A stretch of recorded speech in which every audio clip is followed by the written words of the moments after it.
తెలియజేస్తున్నాం సోదరులారా. ఇదే కాకుండా ఇవన్నీ కూడా ప్రజలు ఎదుర్కొన్నటువంటి సమస్యలు. అయితే రేపు తెలుగుదేశం పార్టీ అధికారంకి వస్తే సూపర్ 6 అని చెప్పేసి ఒక కార్యక్రమం చేపట్టాం.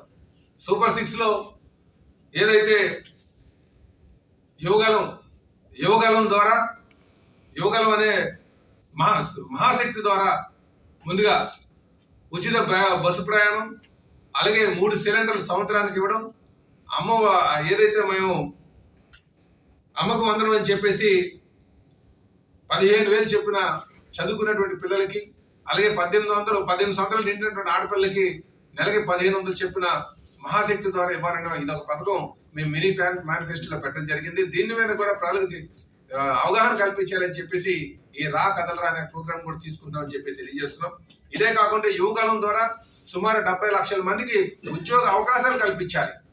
ఆ లక్ష్యంగా మనుషులకు వసతులు ఏ విధంగా కల్పించాలి, ఇండస్ట్రీస్ ఏ విధంగా మనం ఆహ్వానించాలి, ఇండస్ట్రీ సమిట్ ద్వారా ఎలా ఇండస్ట్రీలు పెట్టించాలి, వాటికి ఏ విధంగా రాయితీలు ఇవ్వాలని మీరు అందరూ కూడా గమనించాలి. గడిచిన 4.5 సంవత్సరాలుగా ఈ ప్రాంతంలో ఇండస్ట్రీ రాలేదు. ఎందుకంటే ఉన్నటువంటి ఇండస్ట్రీలు తగిలేశారు, లూలు గ్రూప్ను తగిలేశారు. లూలు గ్రూప్ను ఎందుకు తగిలేశారంటే కేవలం కమిషన్ కోసమే. అలాగే జాకీని తగిలేశారు. జాకీని ఎందుకు తగిలేశారు? వీళ్ళు కేవలం కమిషన్ల కోసమే. అలాగే అనేక ఫ్రాంక్లిన్ టెంపుల్టన్, విశాఖపట్నంలో ఉన్నటువంటి ఫ్రాంక్లిన్ టెంపుల్టన్ కంపెనీ వాళ్ళ ఆపరేషన్ స్టార్ట్ చేసిన తర్వాత వాళ్ళ మీద మిథున్ రెడ్డి గారు వెళ్ళి పార్లమెంట్ లో ఆ 40 ఎకరాలు ల్యాండ్ స్కామ్ అంటే వాళ్ళు ఇమీడియట్ గా ల్యాండ్ సరెండర్ చేసి ఆడబడి వెళ్ళిపోయారు. మల్టీనేషనల్ కంపెనీస్ అంటే దానికి ఏ విధంగా గౌరవం ఇవ్వాలనే ఆలోచన ఉండాలి. ఏ మాత్రం ఆలోచన లేనటువంటి పరిణితి లేనటువంటి నాయకత్వంతో ఈరోజు ఈ రాష్ట్రాన్ని నడుపుతున్నారు. పరిణితి లేనటువంటి నాయకత్వం, అవగాహన లేనటువంటి నాయకత్వం, ఆ నాయకత్వంతో ఈరోజు రాష్ట్రాన్ని అధోగతి పాల్చేసినటువంటి పరిస్థితి. కనుక యువగలం ద్వారా సుమారు 70 లక్షల మందికి ఉద్యోగ అవకాశాలు కల్పించాలనే ఉద్దేశంతో ఆ పథకం చేపట్టడం జరిగిందని చెప్పి తెలియజేస్తున్నాం.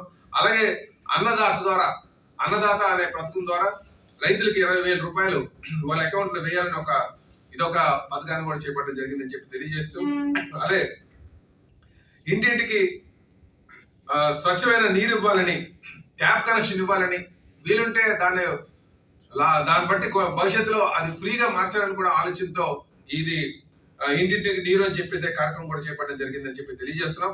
ఇంకోటి పూర్ టు రిచ్. జనరల్ గా పూర్ టు రిచ్ అంటే ఈరోజు చాలా మంది వెనకబడినటువంటి వారు ఉన్నారు.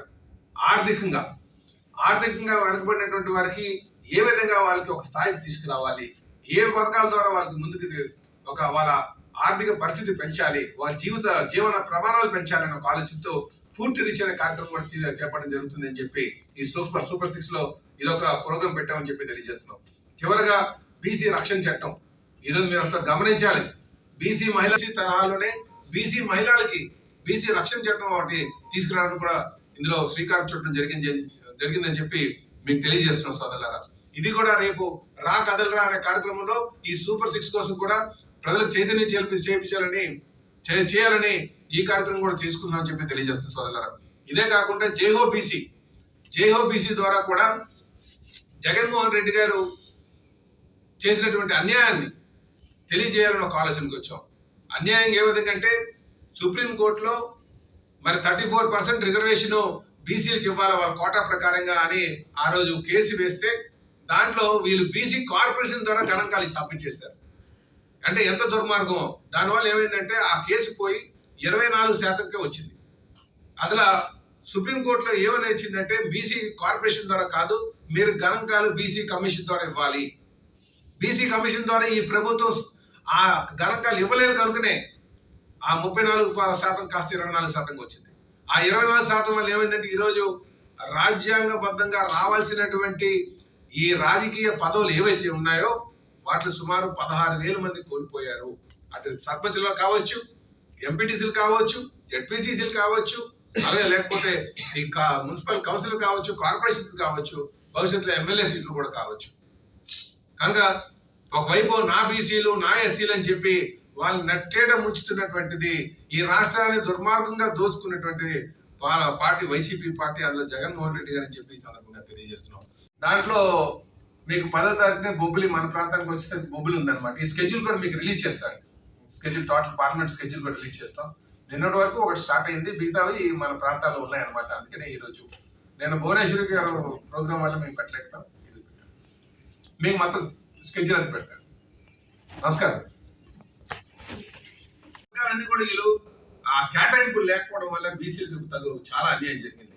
ఆ కేటాయింపుల మీద కూడా ప్రజలకు అవగాహన తెచ్చి రా కదలరా అనే కార్యక్రమం చంద్రబాబు నాయుడు గారు ప్రజలకు తీసుకెళ్లి ప్రజలను అవగాహన తెచ్చి ఈ దుర్మార్గ పాలన అంతమొందించడానికి మరి మా ప్రయత్నం చేస్తున్నామని చెప్పి తెలియజేస్తూ ఈ కార్యక్రమాన్ని దిగ్విజయం చేయాలని మీ ద్వారా ప్రజలకు తెలియజేస్తూ సెలవు తీసుకుంటాం.